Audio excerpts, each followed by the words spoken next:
to welcome you to the weekly Nation Builders show. This is the fourth edition of the BW Business World Nation Builders show. We bring you individuals, leaders, administrators who really contributed to nation building by institution building and doing things that have lasted beyond their tenure at those organizations or the initiatives they led. Today, I have had the good pleasure of talking to somebody I can say I've known for more than 2 decades, and somebody I look up to and somebody I respect.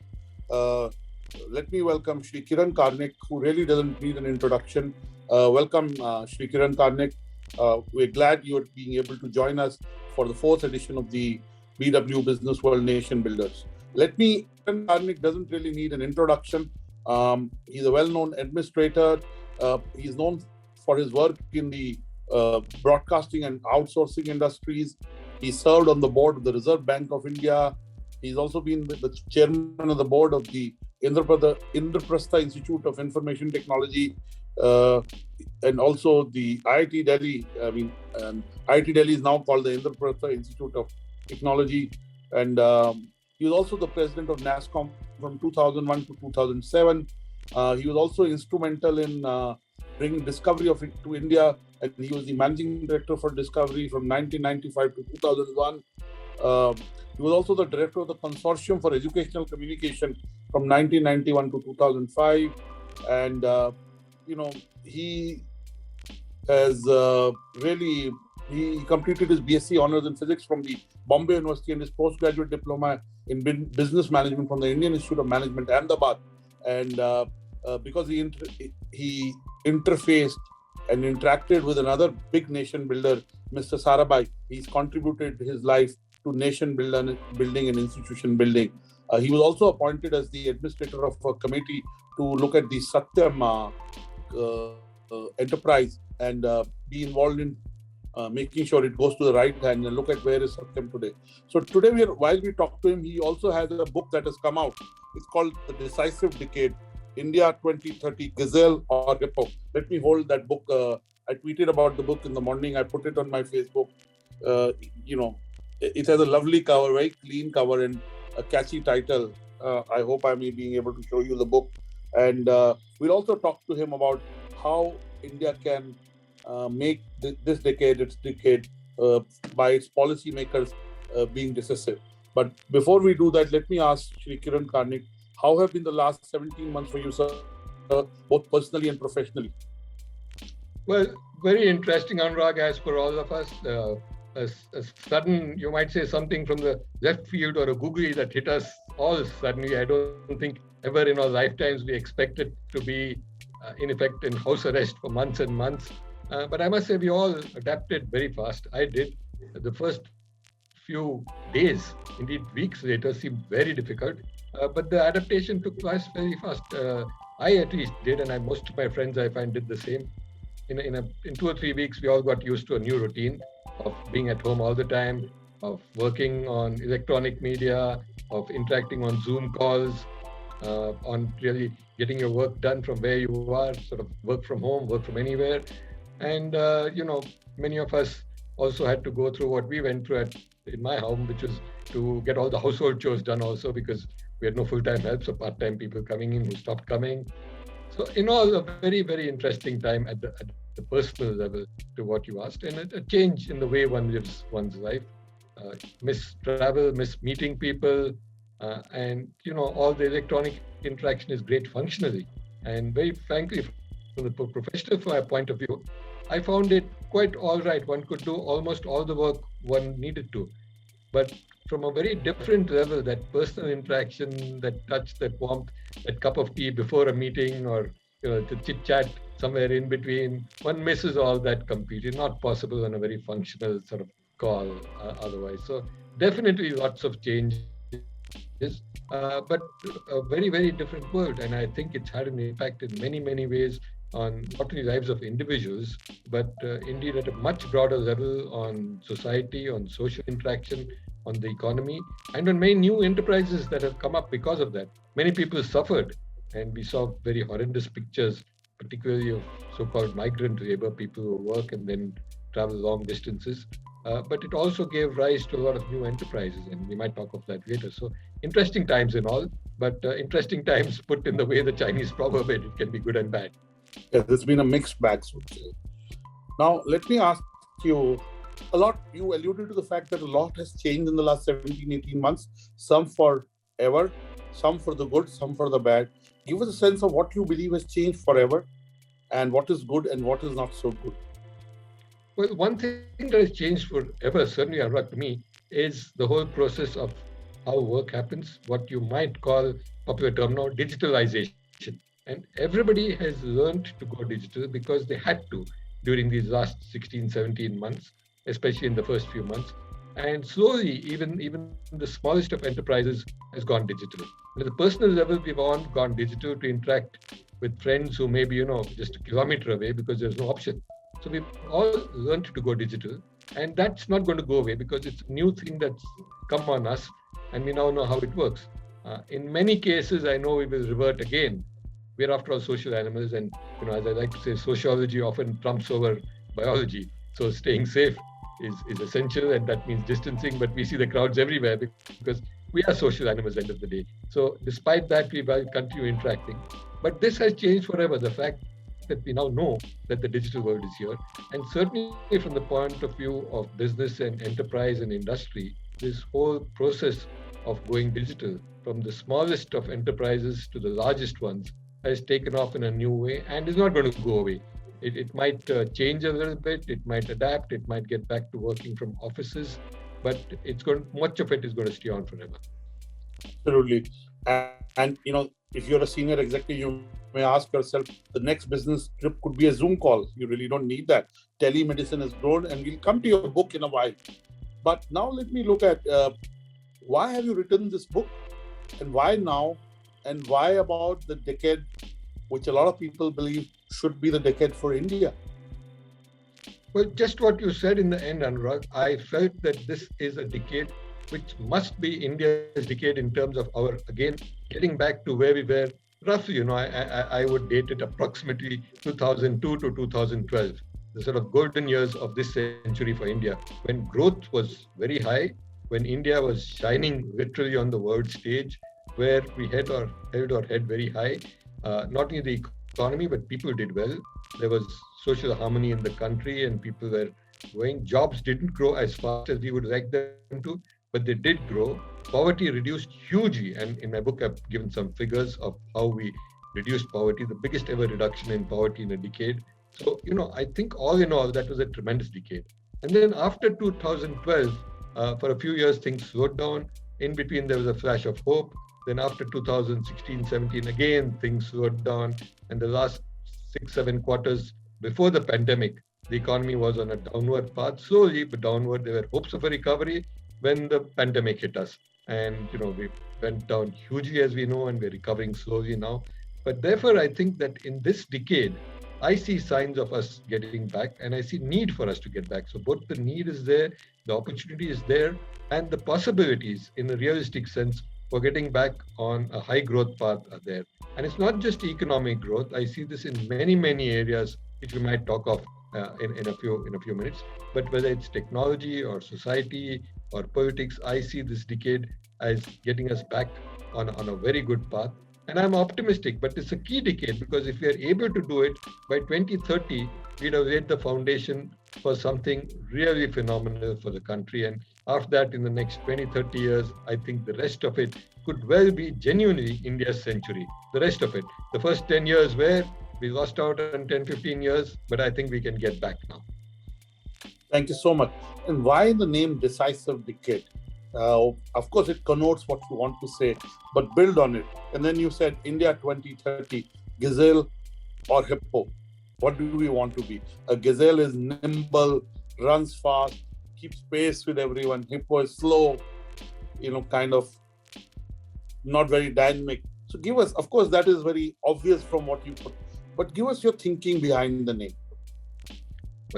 Let me start with the main title, Anurag, which is The Decisive Decade. As I said, I genuinely think the 2020s, and we've lost a year, almost 2 years of it already, but I think the rest of the decade is key to India and where it's going to go. And as I said, I think it can shape and lay the foundation for something phenomenal. But I see this as decisive in many ways. And I look back, as I've done in the book, to the 1950s, immediately after independence. And it was obvious that after independence, we were shaping a new India. But the 50s, in many ways, laid the whole framework for what followed for the next 3 or 4 decades.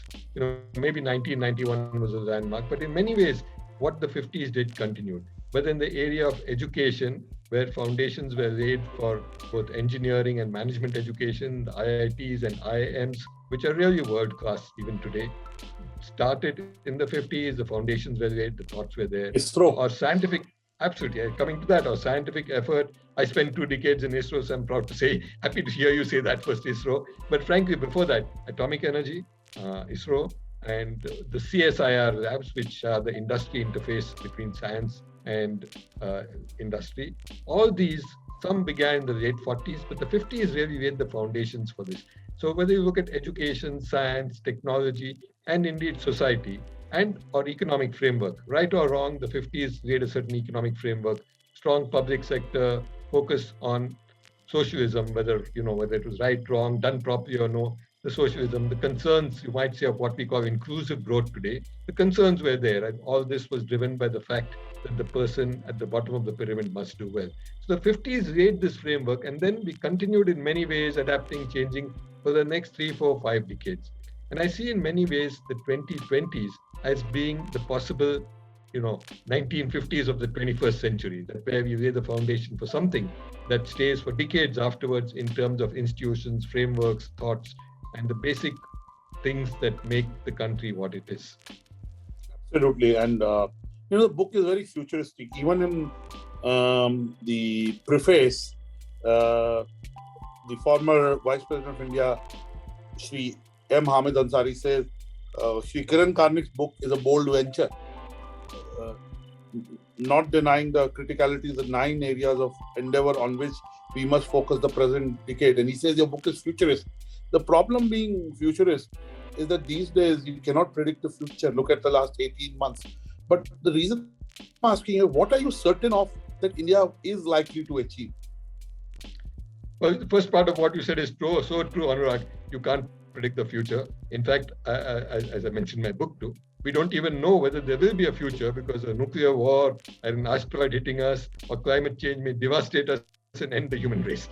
That's extreme. I don't think so. But, I think predicting the future is very, not just difficult, but sometimes a foolhardy attempt. The only thing is, you may or may not be there when the future happens. So you can make a prediction and sort of walk away. But it's difficult. Yet, I thought it's important to look at the future because of 2 reasons. One is I would like the book to stimulate debate on what should be our future. I've tried to chart out something and given where I think we might be, but in many ways it says where I feel we should be.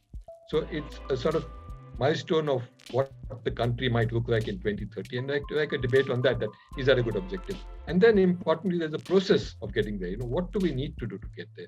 And I think if the book can stimulate some discussion, debate, differences on that, I think it would have served its purpose. So my goal was not to set a target or to lay down a very rigid framework of what we need to do, but to create a debate around what is it that we should do to get where we need to be.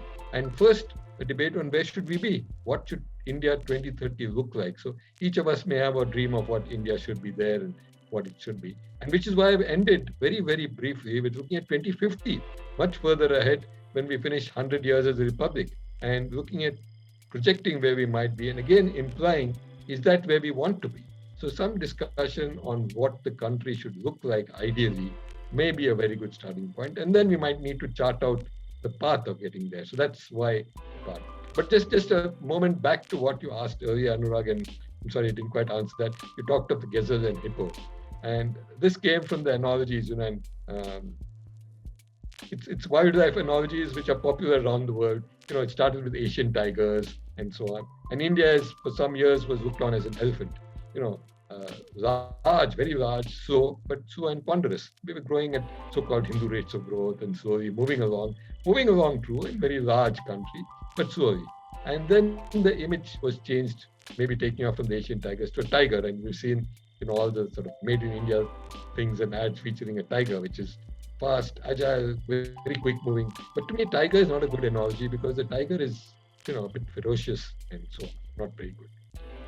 And therefore, I looked around what else, and I said, look, we are large without a doubt, and we can be two things. Either we can be large like a hippo, and also given that we are a growing country and many things make us have to do what we need to do, which is to build a military strength, we could become perceived as something large but aggressive, like a rhino.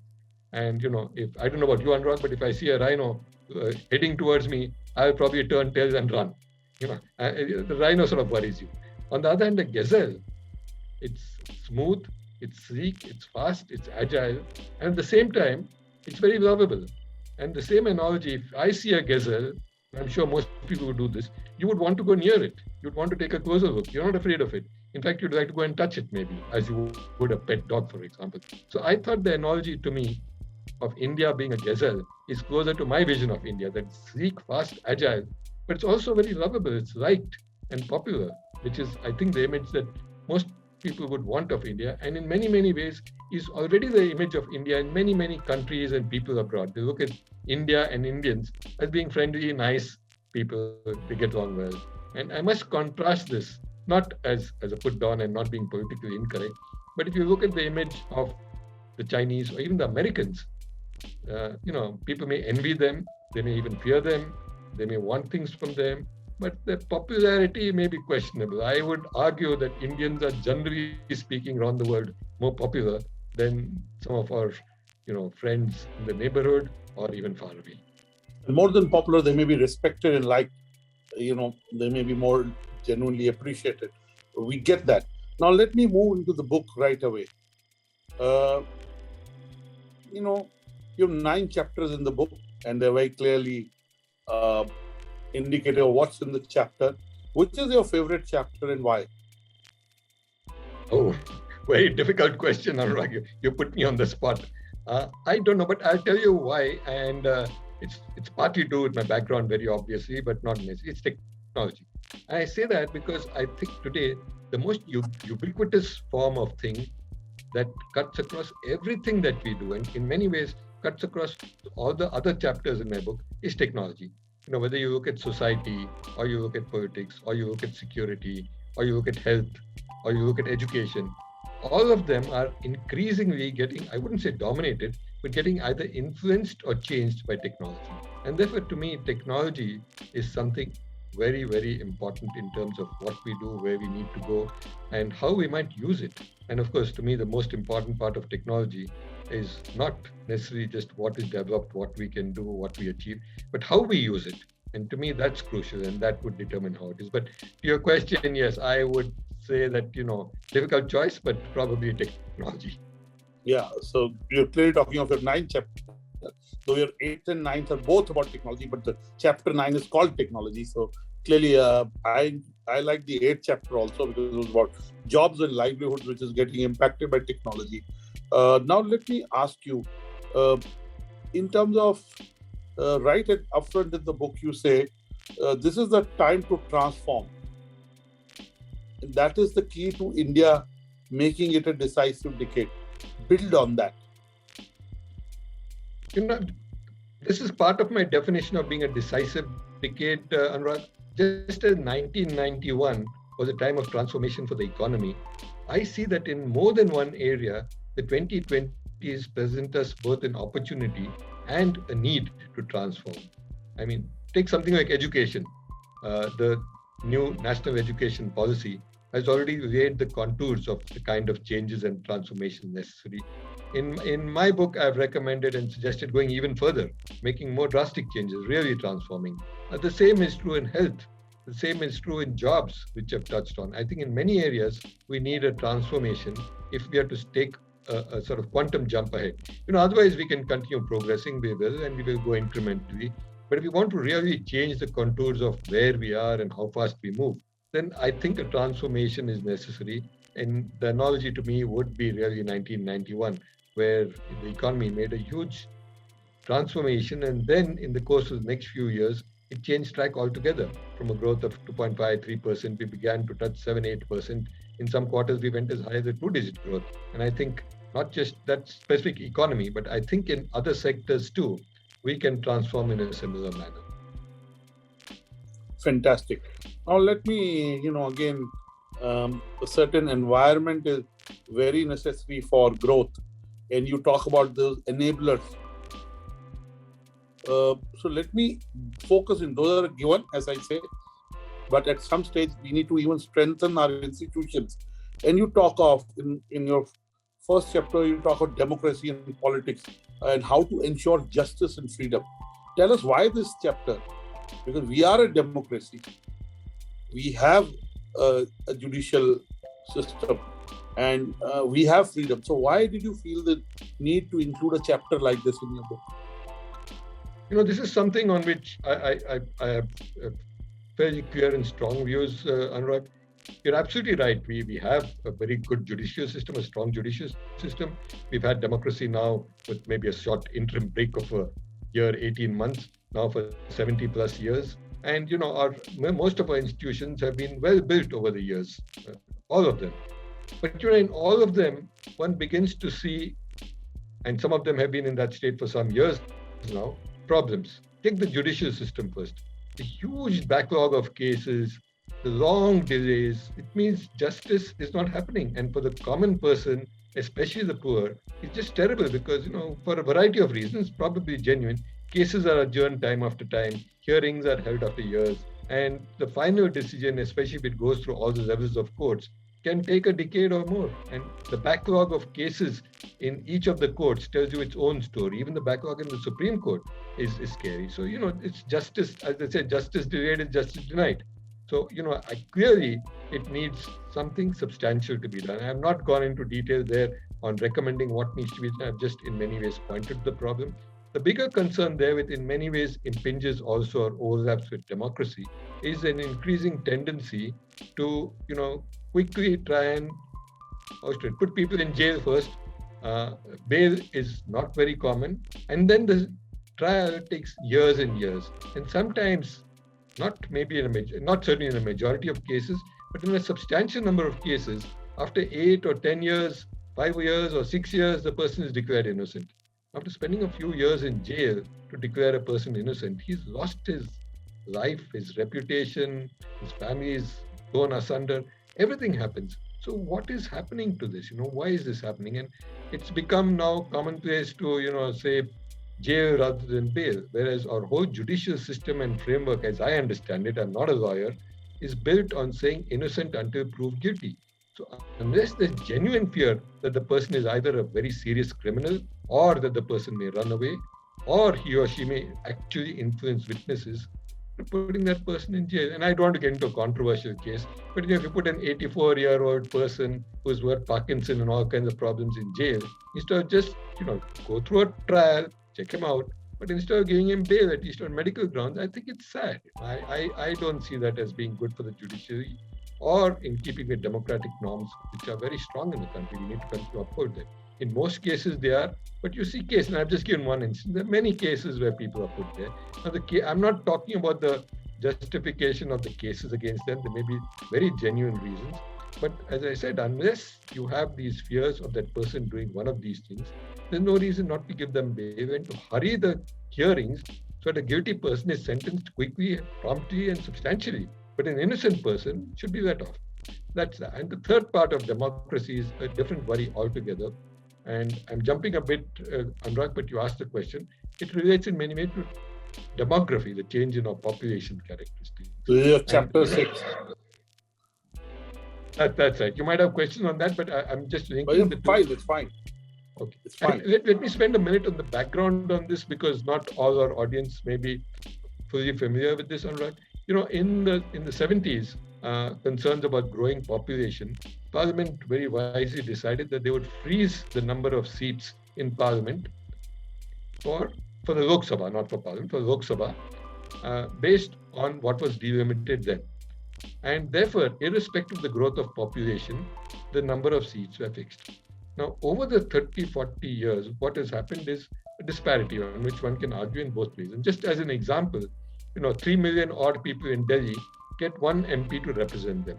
Pretty much the same in Bihar and UP. Take or give a few 100,000, about 3 million people, one MP. If you go to some of the other states, extremes like Goa is, a few 800,000 people. Some of the smaller states are even lesser, but we won't talk about Lakshadweep or Sikkim. But even if you take some of the other states, if you take Kerala or Tamil Nadu, it's half to 1/3 the number in UP or Delhi or Bihar. Now, if and when this present freeze is due to be lifted in 2020 or reviewed in 2026, it was extended once, so 2026 it will be reviewed. If we make a change and make it population proportional, which seems very fair, you say one person, one vote. This is, after all, one country. Then what will happen is that already a substantial number of MPs come from UP and Bihar and parts of Madhya Pradesh. If you go by population, with populations decreasing, almost decreasing, they're steady and they're actually beginning to decrease now in parts of South India, Tamil Nadu, Kerala in particular, but to an extent also in Karnataka and Andhra, then you'll suddenly see that these states with proportionality have far less seats than UP or Bihar. Now, this, as I said, this is a difficult thing because on the one hand, it seems very fair. On the other hand, some of these states may begin to feel concerned. And let's not forget that there's a lot of center-state, I wouldn't say tension at all. There's a lot of interesting dynamics between centers and states. And there's a lot of interesting dynamics, particularly, given political scenario, between some of these states which have had strong regional parties versus some of the states which have had, by and large, central parties or national parties. And one fears that this could get worse if it gets out of hand. Now, I have, in my chapter, put in a very optimistic note because I've said India has learned to handle this over the years.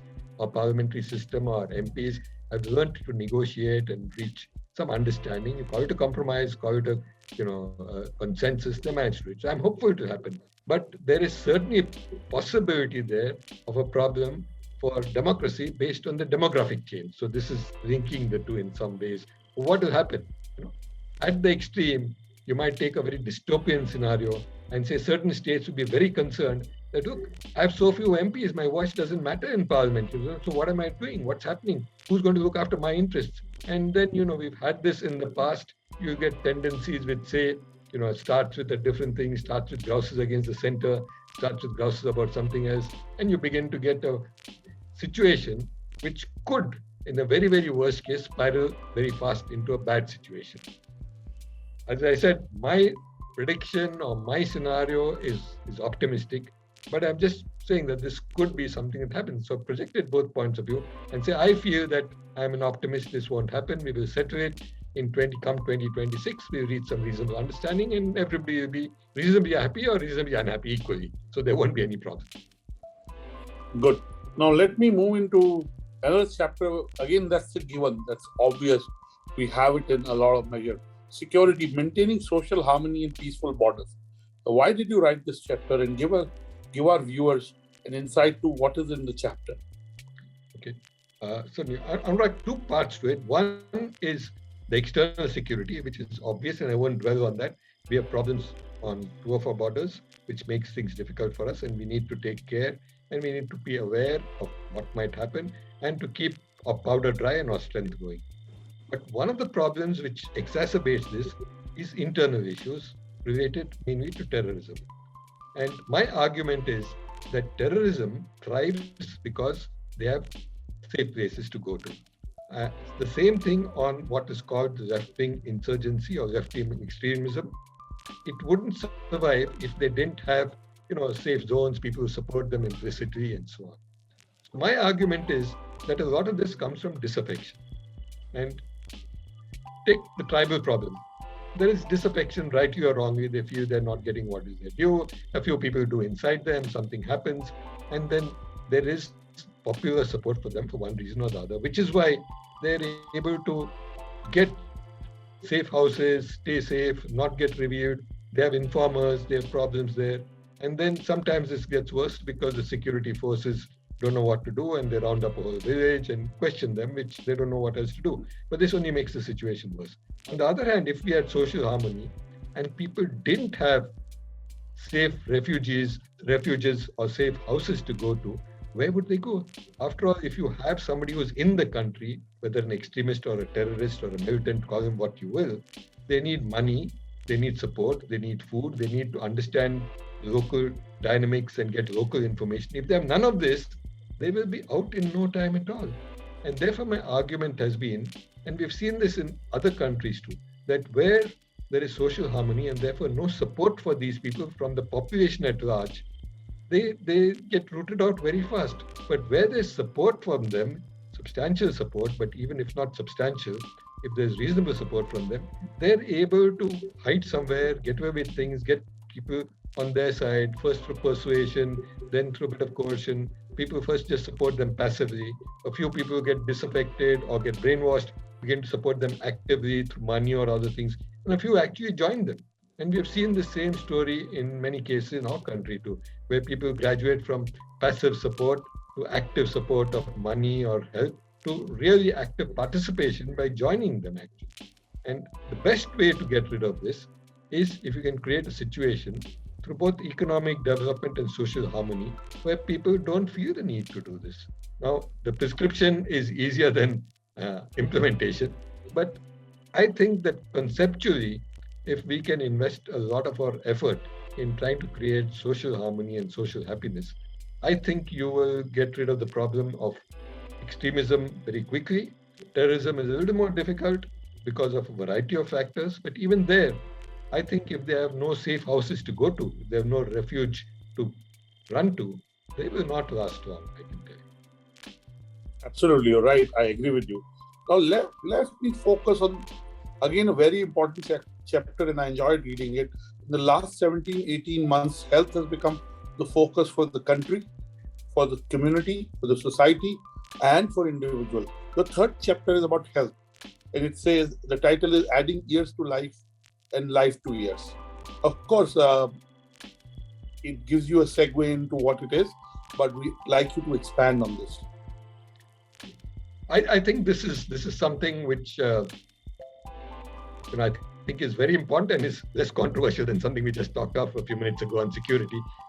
This is tremendous, and the philosophy, which I'm glad you read the subtitle out, is very critical. It's not just adding years to your life, which modern medical technology does. It's like being on a ventilator, but it's not adding life to your years.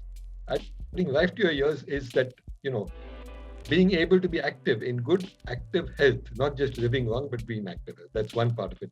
But I think, to me, separately, the critical part is how new technologies are going to help us to really revolutionize the health system.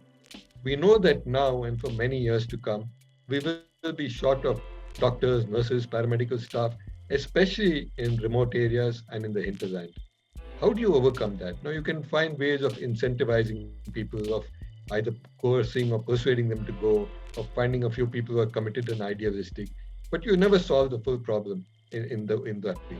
The one solution that seems to come straight away is technologies that already exist. It's been called telemedicine for a long time, but now there are newer ones that make it easier, cheaper, simpler. You have diagnostics which can be done very simply. And to me, the simplest example, which many of us may have used during the epidemic, is the so-called oximeter. It's a small little device, not too expensive. You buy it at home, just clip it on your finger, it gives you a reading straight away. You don't have to be an expert, you don't have to be anything, you just have to be able to read the number, nothing else. Nothing else is required. No training is required, nothing. Just one 1 minute demonstration of what to do, and you know what's to be done. Now, more and more devices of that type are coming, which can diagnose health problems straight away. And you don't need an expert there. These can be communicated back. Then there's the next level of devices which require some amount of training, which can be done by somebody at a paramedic level, not even a trained nurse. So those are also coming. Now, if you put these together and combine them with the connectivity that we now have, thanks to the telecom revolution in our country, and add to that the fact that the telecom technology and the telecom business models in our country make it the cheapest to transmit data, you'll find that at a very, very low cost, you can do both diagnosis and transmission of that data where and if necessary to a doctor who may be 2 kilometers away in a city and you're not able to go there, or maybe 500 kilometers away from a small rural place to a specialty hospital in a big city and get advice back. And you can even send many of your other things if you have data that's there. The new National Health Mission is going to make sure that this is all digitized. So if you go from one doctor to the other, one specialist to the other, all the data, if you say yes, if you allow it, is accessible to that doctor. That doctor can see all your past history, know your problems, know your allergies, know what you had, know what medicines have been given, and then make a prescription. And now artificial intelligence is adding to this even more by helping the doctor to make a decision, and sometimes it's even automated. But research shows that the combination of man or human plus AI is the optimal. So just AI gives you certainly good and quick results. A doctor by himself or herself is not quite as good very often, but the doctor plus AI gives you the best result. So I think that's going to be the future, where you get these things done right from the simplest level, the oximeter example I gave, to transmitting data to others, to also bringing in data analytics, digital health records, and artificial intelligence. So you have a whole gamut which is going to transform the health scene. And I'm very excited about what this can do for one of the biggest problems in our country, which is health. And as you know very well, Anurag, health is what drives many people to poverty, because they have one serious health episode and then, they run from pillar to post. Some of them, for a variety of reasons, are not happy with free healthcare in government hospitals. They go to a private person who charges much more, and suddenly they're in debt. And for the rest of their life, they're repaying debt, and it's a terrible life for them. Absolutely. At this point, the question is already coming, and I'll take this. Akansha Dhara is commenting and asking you a question. First, congratulations for the book, Mr. Karnik. In your book, you have mentioned India will continue to be a country where poverty is rife, even if destitution is rare. Can you throw some light on this statement, keeping in mind the rapid increase in the urban poor population, which continues to mushroom? Yeah, Akansha, absolutely. That's a good question, and this is what you've said in the end is what I'm saying, that despite the growth that I'm not just hoping for but expecting the 2020. Anurag, I'm sorry, am I audible and visible now? Yes, you're audible and visible. I'm now. Sorry, my internet. It's okay. This happens with went off for a minute. I was talking of technology, and here you are. But I'm far out, so I don't blame technology. It's a bit of an issue that sometimes happens. Yeah, you go on. You were answering Akansha's question about the rise in the urban poor. Okay. No, so, as I said, I see the numbers decreasing, I see destitution decreasing, but the poor by 2030 will unfortunately not go away. We will yet have some poor people, and we need to see how to take care of them. And I think that's the core of what we need to look at when we talk of inclusive growth or doing more for the people at the bottom of the pyramid. That's going to continue for some years yet. It's not going to disappear altogether. But I want to repeat that, I'm not just optimistic, I'm very sure that extreme poverty and destitution will go by then. That's good to know that you feel it will go away, though I believe it has a long way to go away, and we can get into that later. Now, of course, education is what transforms the country. Skilling is what transforms the country. Learning is what transforms the country. Your fourth chapter is about education and building a knowledge society. We've been a knowledge society for at least 2-3 decades.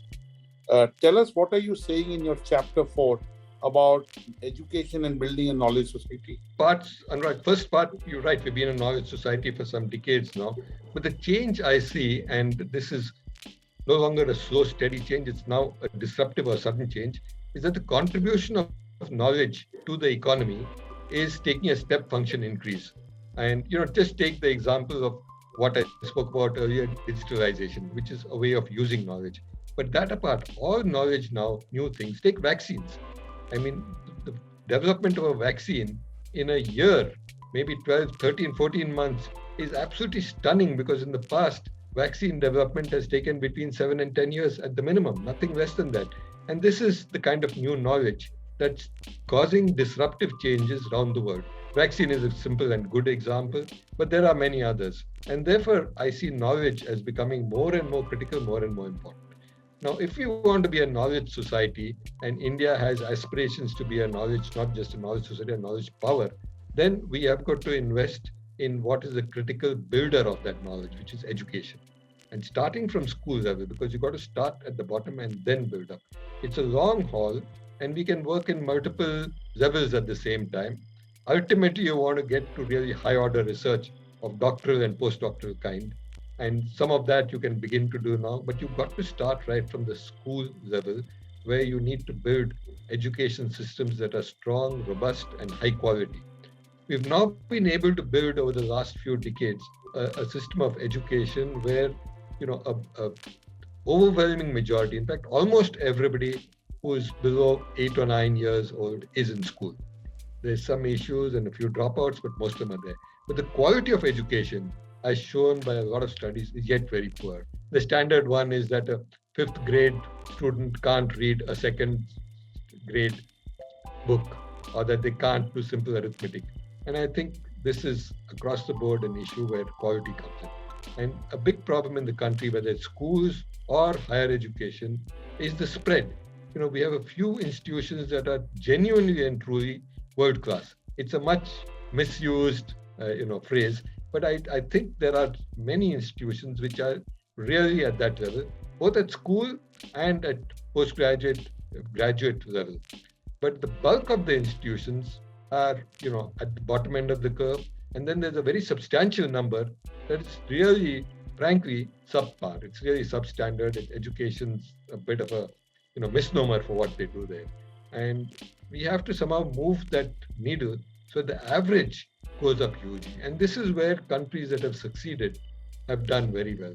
If I look at countries that have done very, very well, some of our best institutions, whether in research or in engineering or in management, can claim to be somewhere in the top 10 amongst these institutions.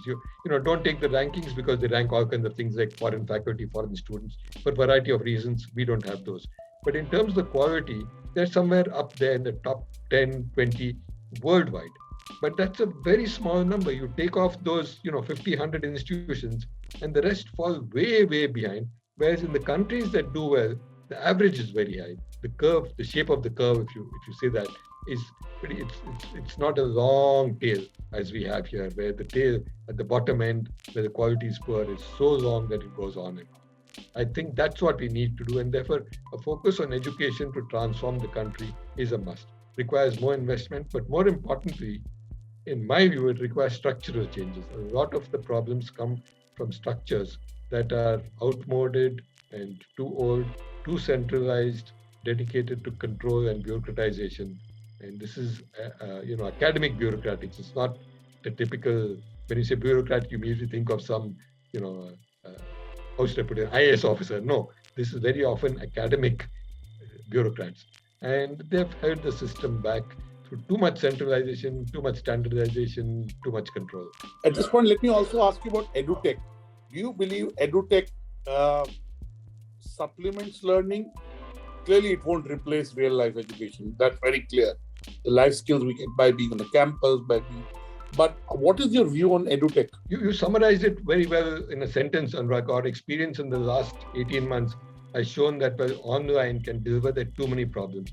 First, there's a problem of access for many people. They don't afford a device. They can't afford a device.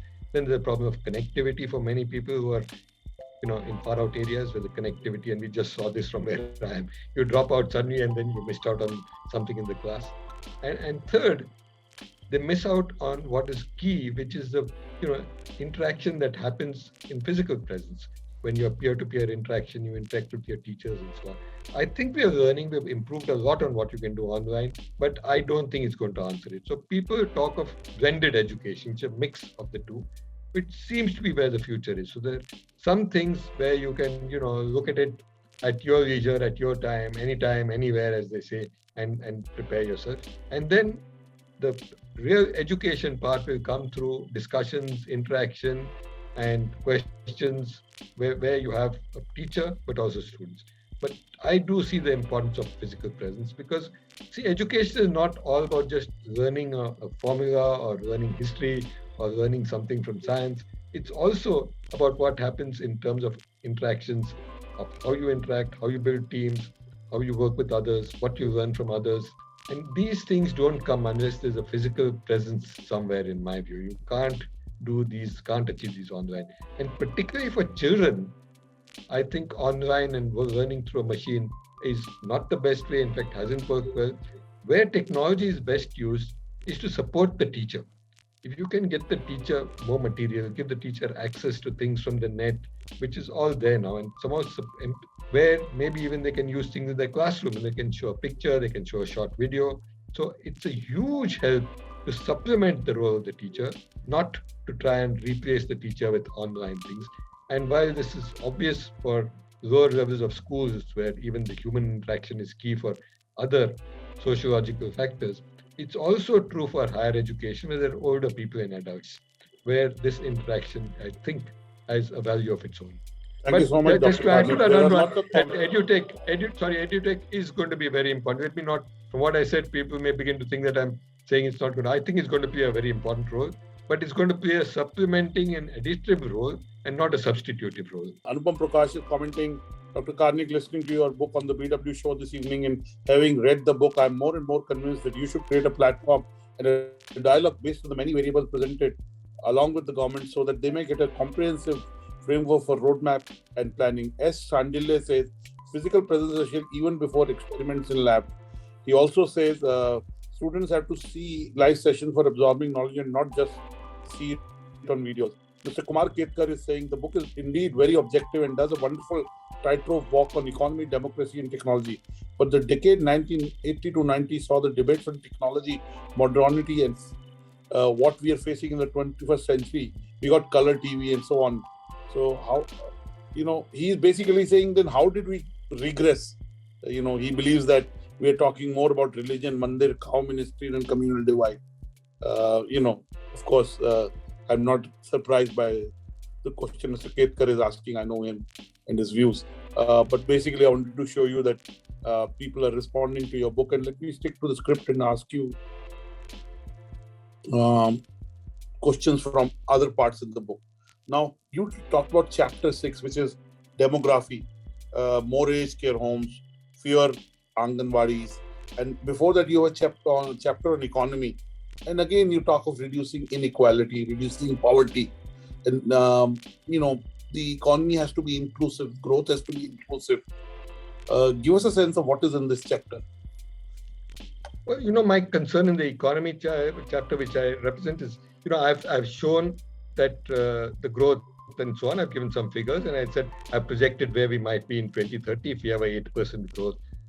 And it's not great, but it's good. It will be a great achievement. But my bigger concern in that chapter, as it's reflected, is the increasing inequity. What we have seen in the last, 20, 30 years, right from 1991, is while a lot of people, as I mentioned earlier, particularly in our golden decade, were taken out of poverty. In fact, the gap between the poor and the rich increased. Now, as long as growth was strong, one could possibly, and some people did, make the argument that this is inevitable, but look, we are raising a lot of people out of poverty. So there was some argument to that, and while one may not agree, there was a point of view. But now in the last few years, we have seen that gap widening even more, and the number of poor people have at least stayed steady, if not increased. There's a lot of support for them, there's free grain, there's subsidy, but what they really earn is yet shown to be a huge inequity. Inequity and wealth has increased. And in the pandemic, as many of you would have read even from newspaper headlines, this disparity has grown substantially around the world, but even in India. So to me, it seems that we need to rethink our very economic model. The economic model could, as some people have recommended, and I have the advantage of saying I said earlier I'm not a lawyer. I can also say no, I'm not an economist, so that's a disclaimer. But let me add that many people have said this, many expert economists, that maybe we should build a model that focuses on how you can get the economy growing by putting more money into the hands of the poorer people. After all, they do spend, they create the demand creates goods, the increasing sale of goods creates requirement for capacity, people will invest, factories will expand.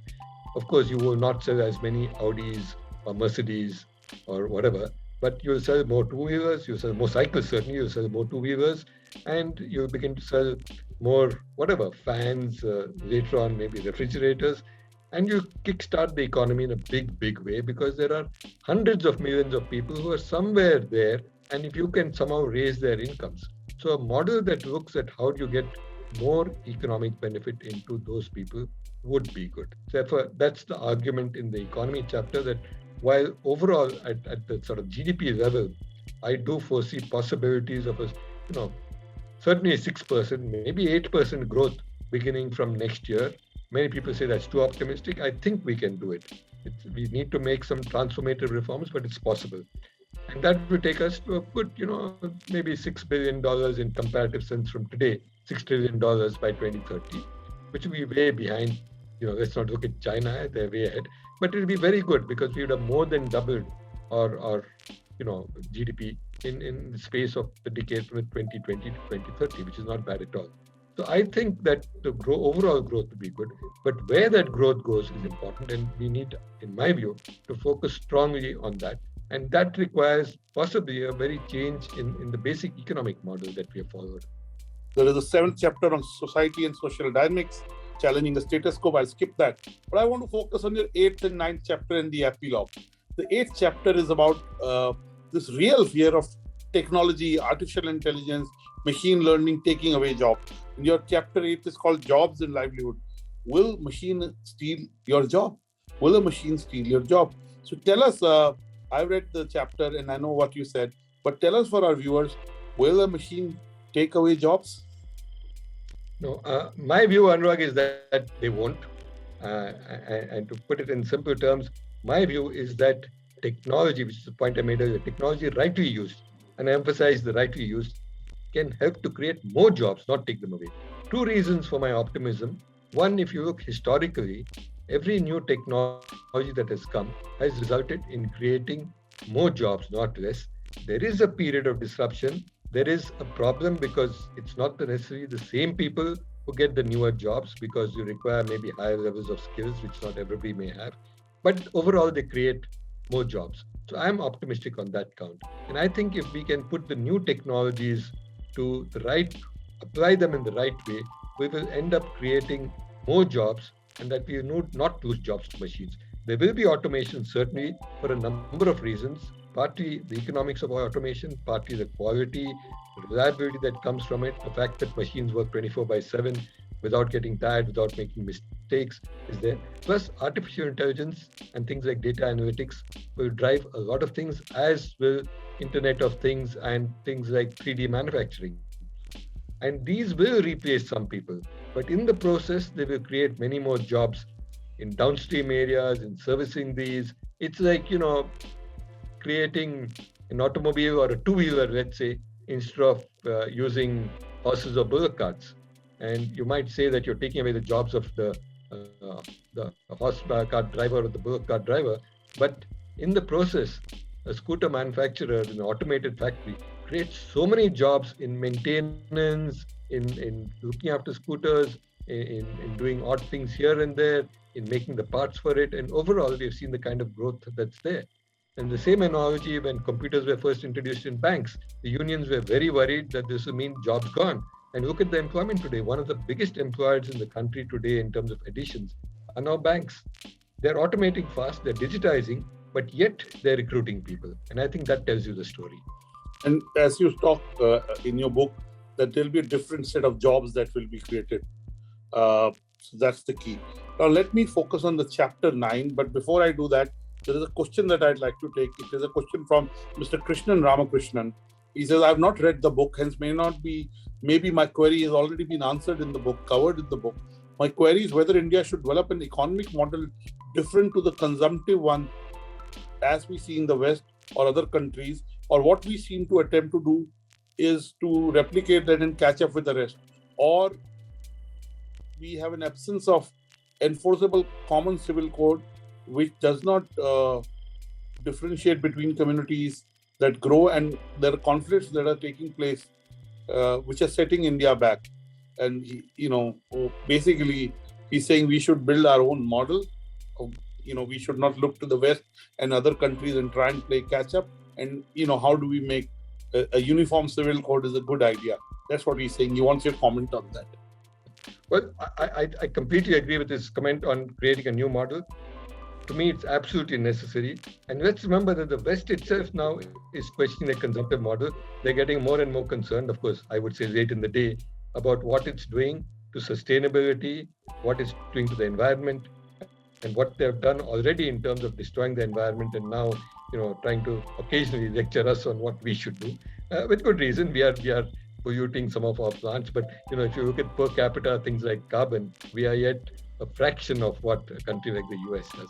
But it points to the fact in our own interest that we need a new model of development, which is a little less focused on consumption, more focused on sustainability, which looks at reusing, recycling, things like that, rather than just consuming. The West, as you know, in some countries in Europe in particular, have now brought in laws that make it mandatory for manufacturers to offer repair facilities and so on, so that equipment can be used for longer. It's not a use and throw, which is what they practice there. Whereas in India, we have long been used to things that you go on tinkering and repairing and fixing, and then at worst you send it to somebody else. It's a pass me down philosophy. And each of our pieces of equipment, whether it's home gadgets that we use or something else, gets used by multiple people at multiple levels in the economic pyramid for many, many years. And I think that's a model which was maybe born out of necessity, but now is a very good model in today's world, which has become so conscious about sustainability. And we could be the leaders in this. We've already taken a big lead in terms of green power, or attempts, and our efforts already are bearing fruit in terms of solar power and wind power. We will soon reach targets which seemed so ambitious when they were first set by the Prime Minister. But, I think we are well on the way to getting those. So in some areas we have, but we are yet a big polluter for our own sake, not comparing to the others, because you see the pollution in Delhi. Part of it is the issue of farm waste, but part of it is polluting power plants, it's vehicles that pollute, and poor public transportation. So everybody's forced to use their own vehicle, you might say, and then it becomes a habit, of course. So we need to look at things like mass transportation, which impinge on sustainability. So a different model than consuming or owning everything, but something where there are more shared resources. And I said the simplest example, most obvious one, is a very good public transportation system where you don't necessarily need to own your own vehicle. If you want to, you can, and maybe use it briefly for leisure trips or whatever. But your day-to-day work, as happens now in many countries in the West, is done by commuting on public transport. Or Netherlands, where they do it even better, they do it on bicycles. One country that has more bicycles than people. And it's something we might emulate. After all, we were once, if I look at Delhi, some of you may be from Delhi, and Anurag, you're probably too young to remember this. 30, 40 years ago, I see the roads in Delhi packed with cyclists. I'm hard pressed to see a cyclist. I'm old enough to experience that. Okay. I grew up in Old Gurgaon, and I would come on the weekends with my parents to Delhi. So I agree with you, sir. And there's one more question from Vinod Thakur. KK sir, what should be done to make substantial number of Indian institutes world class? As now we have IITIIMs in all states. So the point is saying that we built these IITIIMs everywhere. How do we make them world class? Not every IITIIM is world class. That's the point he's making. Yeah. No, it is a challenge because there is always this trade-off between growing numbers and doing it fast, and sometimes too fast, and building quality. See, quality takes time to build. If you look at the best universities in the world, and you look at any ranking, whether you look at QS ranking or the Times Higher Education Guide, you will see the top institutions are sometimes centuries old, but nothing is less than 100 years old. The few exceptions, very, very few, are in China, which has followed a very resource-intensive model and getting people into it. But the answer always is it takes time, number one. Number two, it takes high-quality faculty, which is not easy to get. And the third is, it's again, I understand it's a difficult choice between trying to do 2-3 social objectives at the same time. If I set up an IIT in some remote, faraway place, because it will develop that place, it's very true. But how many faculty will go there? And the times have changed. People tell me, and I used to tell people that, look at IIT Kharagpur, one of the first ones, and way out. It wasn't in Calcutta. But remember, those days were different, and you set up a good central school there, people were quite happy. Today, both husband and wife are working, so both need a job. The spouse may be in a completely different field. If you go to some small town which has nothing else, one of them may be working in the institute teaching. What does the other one do? And their children, which school they go to? The central schools have unfortunately not been able to maintain, at least in terms of perception, the same standard. So people want to send their children to a good, high quality education, which is not offered there. But to the broader question, I also want to make one more comment, Anurag, that to me the IITs and IIMs are an excellent model of what the state can do. They set the benchmark. The IITs, even today, are the best engineering institutions in the country. So are the IIMs. The others are aspiring. So if you look at the Indian School of Business, they've done very well. But what is their benchmark? It's an IIM. Can we do the same in all fields? There's an AIMS, which is also highly regarded. What about schools? Tell me how many private schools are able to set that, how many public schools, government schools are able to set that benchmark. And I'm very happy the Delhi government is attempting to do some of this, and their schools are producing good results. It requires focus, attention, and resources, all three. Unfortunately, as somebody told me, the voters don't vote for education and health. I think that will change. And politicians know they're responsive to public demands. If it can be pushed along, then it will happen that education and health will become as important as all the other factors that immediately garner votes. There's another question from Dr. Balaji Sadawarte. I hope I got his second name right. Dr. Balaji Sadawarte. He says, sir, do you think constitutional economics would make it responsible for the statesmen to spend on priority wise and bridge the gap between growing poor and rich? You should read the book, Dr. Balaji Sadawatre. The chapter 5 on economy is actually talks about that. But I'll let Dr. Karnik answer it. No, you're right, Anurag. I would just suggest, without pushing my book, that read it. But, very brief answer to your question. To me, the answer doesn't lie in compulsion of putting some percentages on everything. It's like putting a quota on everything. It doesn't ultimately work. As I said earlier, what would work best is one, leaders who recognize that this is important, and then a voting public that responds to it. And which is why I again gave the example of Delhi, where you might argue either way, but I do think that part of the reason of success of the Aam Aadmi Party, it may be only a part, is, without getting into the politics of it, is the strong emphasis on things like education, health, safety. I think that has paid off more than anything else. There may be political slogans that win them votes or don't, but these have paid off. Now, if we can spread this somehow across the country, both in terms of leaders who think of this and of voters who then respond to it, you will begin to have a model where these automatically become important, and you don't need donation and 6% on education, 3% on health. Not quite happening. By the way, there are many comments. I won't be able to take all, but Mr. Kumar Ketkar is saying Kiran Karnik has proved to be not just that he's a good argumentative Indian, but also a good persuasive Indian. His ability to rise over dystopia is brilliant. There is P.S. Grover who's making a comment. He's saying our dependence on digital platforms of Western companies is very high, that it may not be possible to become Atmanirbhar while implementing dual mode of education in India. What do you think? This is Dr. P.S. Grover asking you. A very brief answer to that, Mr. Grover. You're right. We are dependent on them, as is most of the world. We need to develop some of our own platforms. We don't need to reinvent everything, but in critical areas we need to. But these are long-term things, and that's why I said the emphasis on technology and on the basics of technology, which is starting from education, but also investments in R&D, are critical. We have made some good progress, and on platforms, I must tell you that we are world leaders in things like payments.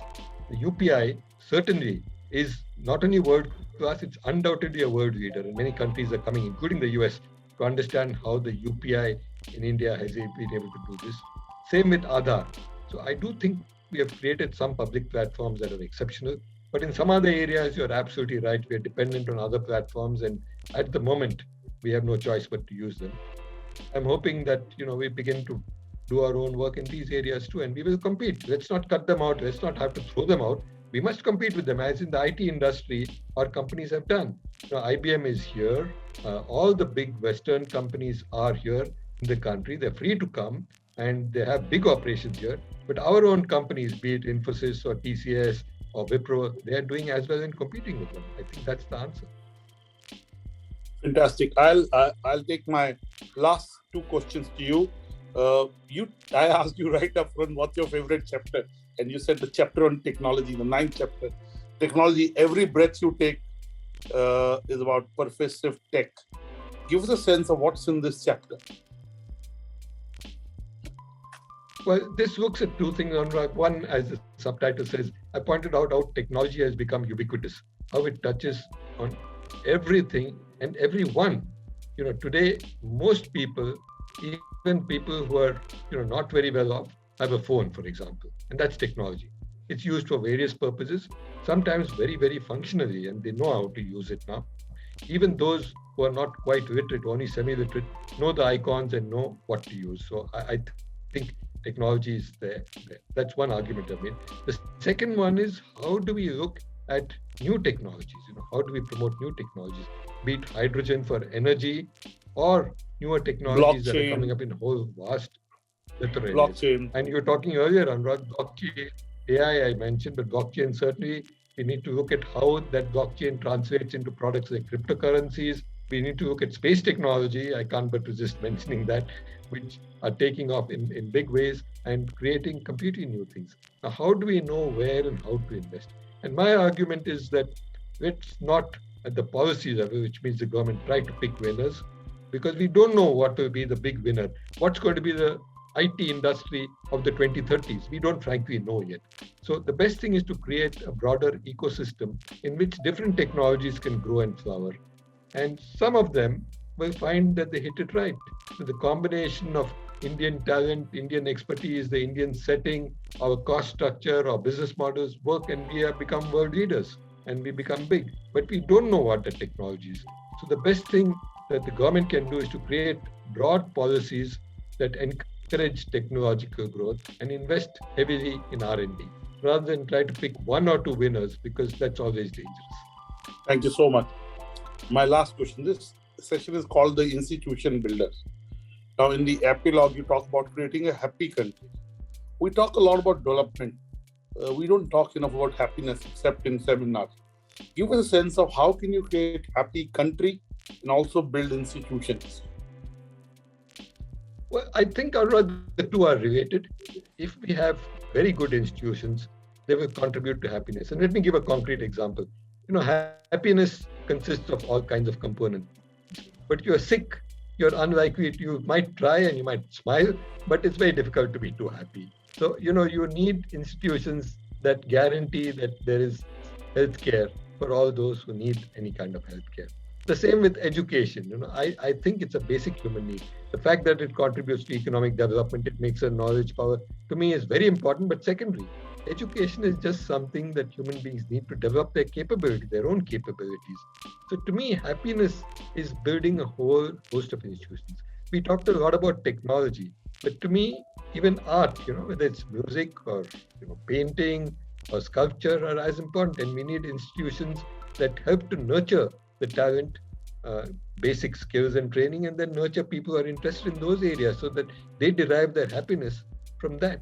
So overall, institutions are very important. But my end comment, whether institutions or not, Anurag, is that, by 2030, we are not going to be an economic superpower. We are not going to be a military superpower. We may be strong in both areas, but we are not going to be a superpower. And I think what we should aim at is, as I end, on being a happy country, which means happy people, because happy people make a happy country.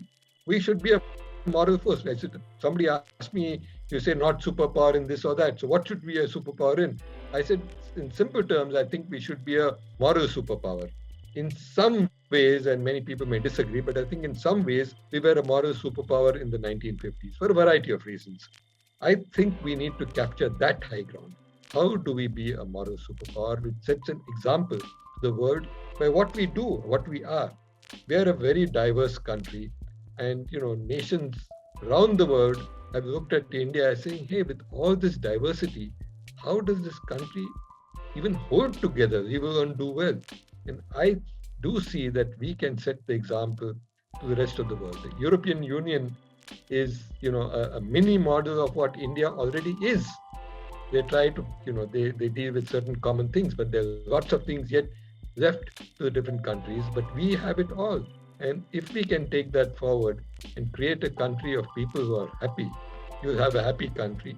And if we aspire to that, yes, the rest will follow. We need economic growth, we need strength, we need technology. But I think, to me, happiness says it all. Thank you so much, Dr. Kiran Karnik. And we're getting very good feedback from the audience. Dr. Balaji Sadavarte, I hope you buy his book.